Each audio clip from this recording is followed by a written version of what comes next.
Imran ibn Hussein radiallahu ta'ala anhu was a young man when he embraced Islam. And he came later on in the life of the Prophet ﷺ, but he would rise to be this person who is known as Shabih al-Malaika, a person who resembles the angels.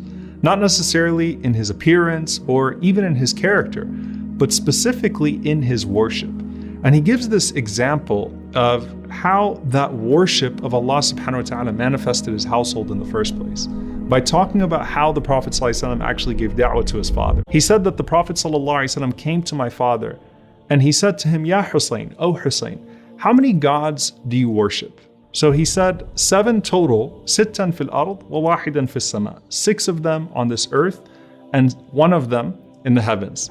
So he says, basically, I've got these idols and then I've got this one God that I deem supreme that I can't see. So the Prophet ﷺ said, which one of them do you put your greatest hopes and fears in?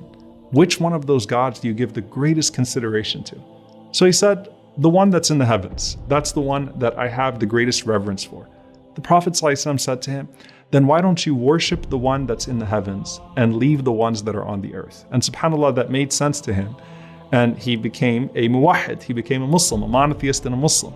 So Imran comes into Islam around the time of Khaybar. So we're talking about 6 years after the Prophet ﷺ had come to Medina, and immediately falls in love with this religion and dedicates himself to the Prophet ﷺ and dedicates himself to this idea of worship of one God. And it became to the point that he gains this reputation amongst the companions of the Prophet ﷺ as being a zahid, as being an ascetic and being a scholar who's only interested in 2 things. He's interested in knowledge and he's interested in worship. So it's ilm and ibadah. That's all that you knew Imran ibn Hussein radiallahu ta'ala anhu for, and that's the way that the companions viewed him. Now, when Umar radiallahu ta'ala anhu would become the Khalifa, he would actually appoint him to a government position. He'd send him to Basra, and the people of Basra loved him. They said that no one has ever come to us from the companions of the Prophet ﷺ that's better than this man. But Imran asked Umar radiallahu ta'ala anhu to be excused and to basically just teach the people. But at the same time, he didn't want to hold office. We also know of him that he avoided all fitna. He hated all types of division and disunity in the Muslim ummah. He said, I will never use this tongue against another Muslim or throw an arrow against another Muslim. So when the people come to him and ask him to do this or do that, Imran radiallahu ta'ala anhu would shut his door and exert himself in ibadah, exert himself in worship. Now, one of the things that we also see from him though is that despite him being a great worshiper and a great ascetic, that didn't mean that he used to come out looking like a person who was in rags and a person who had abandoned this world physically. In fact, there's a narration that Imran radiallahu ta'ala anhu had come out to the people and he was wearing this really nice robe. The robe had a special type of stitching and embroidery. It had special buttons on it. And when they asked him about it, he said, it's because I heard the Prophet ﷺ say that when Allah subhanahu wa ta'ala blesses a person with ni'mah, Allah subhanahu wa ta'ala loves and yara athara ni'matihi ala abdihi, to see the effect of that blessing on his servant. So detachment from this world is not that you wear raggedy clothes. It's not that you inflict poverty on yourself. It's that you attach yourself only to Allah. And in the case of Imran radiallahu ta'ala anhu, who lived with the Prophet ﷺ, an attachment to the Messenger of Allah sallallahu alaihi wasallam. And he in fact is one of the narrators of the hadith where the Prophet ﷺ said, the best of my ummah is my generation, and then those that come after them, and then those that come after them. And subhanAllah, because he was so young when he embraced Islam, he lived long after the Prophet ﷺ, and he never stopped longing for him, especially when he remembered ibadah, worship with the Prophet ﷺ. One of his students, a great tabi'i, al-Mutarraf ibn Abdullah radiyallahu ta'ala anhu, he said that one time he and I prayed behind Ali ibn Abi Talib radiyallahu ta'ala anhu.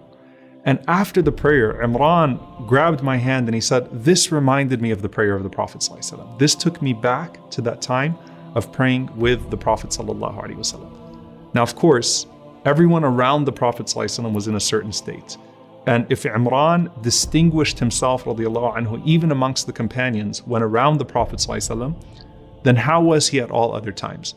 And you might recall a very famous narration of Hanzala, radiallahu anhu, going to Abu Bakr, and then Abu Bakr and Hanzala, may Allah be pleased with them, going to the Prophet ﷺ and complaining that maybe they were hypocrites. Why? Because They couldn't maintain that same level of dhikr, that same level of remembrance of Allah, that same state of mind and state of heart when they were with the Prophet ﷺ and then with their families after they left the presence of the Prophet ﷺ. And what did the Prophet ﷺ say to them? He said, listen, first of all, sa'atan wa sa'a. It's, you have to have a time for this and a time for that. As long as you're not sinful when you're away from the Prophet ﷺ, it's understandable that you're not going to be able to maintain the same state of heart and mind in the absence of the Messenger ﷺ that you had when you're sitting in his halaqas, when you're with the Prophet ﷺ. And the Prophet ﷺ said to them that if you were to maintain the same state in my absence that you do in my presence, the angels would shake your hands in the streets. How does this apply to Imran radiallahu anhu? Imran actually aspired to be in that state. Imran actually aspired to be in the same way that he was with the Prophet ﷺ, even when the Prophet ﷺ had already passed away. And some time passed where Imran radiallahu ta'ala anhu became ill for an extended period of time.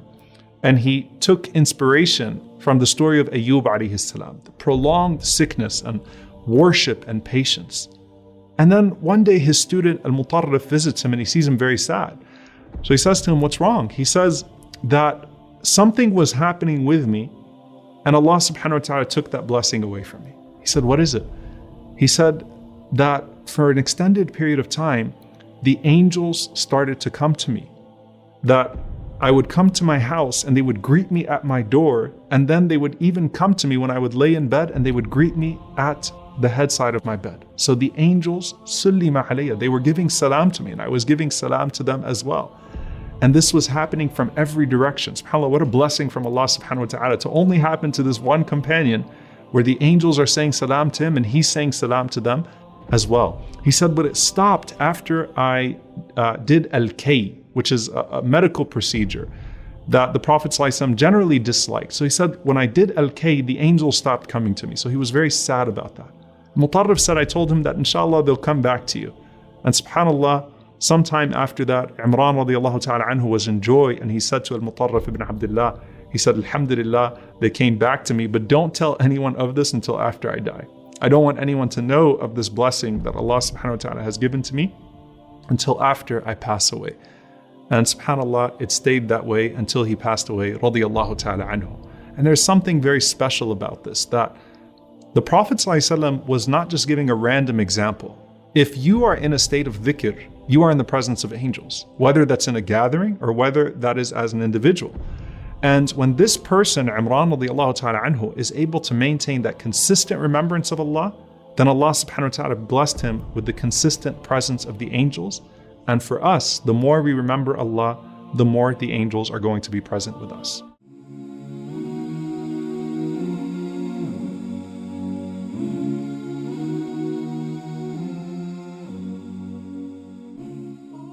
Are you tired of all these annoying ads on YouTube?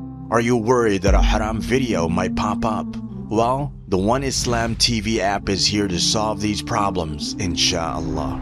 The One Islam TV app is 100% free of any ads and is safe to browse for your peace of mind. Watch or listen to lectures and lessons while you work, rest, or drive with your device switched off. Watch videos on demand or download videos and watch offline.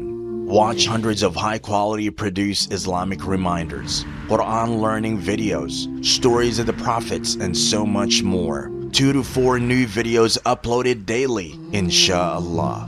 One Islam TV is 100% run and owned by Muslims, which means a small amount you pay for your subscription is a SADAQAH JARIYAH, continuous charity for you, as we use the funds raised to continue producing more beneficial videos and reminders, inshallah.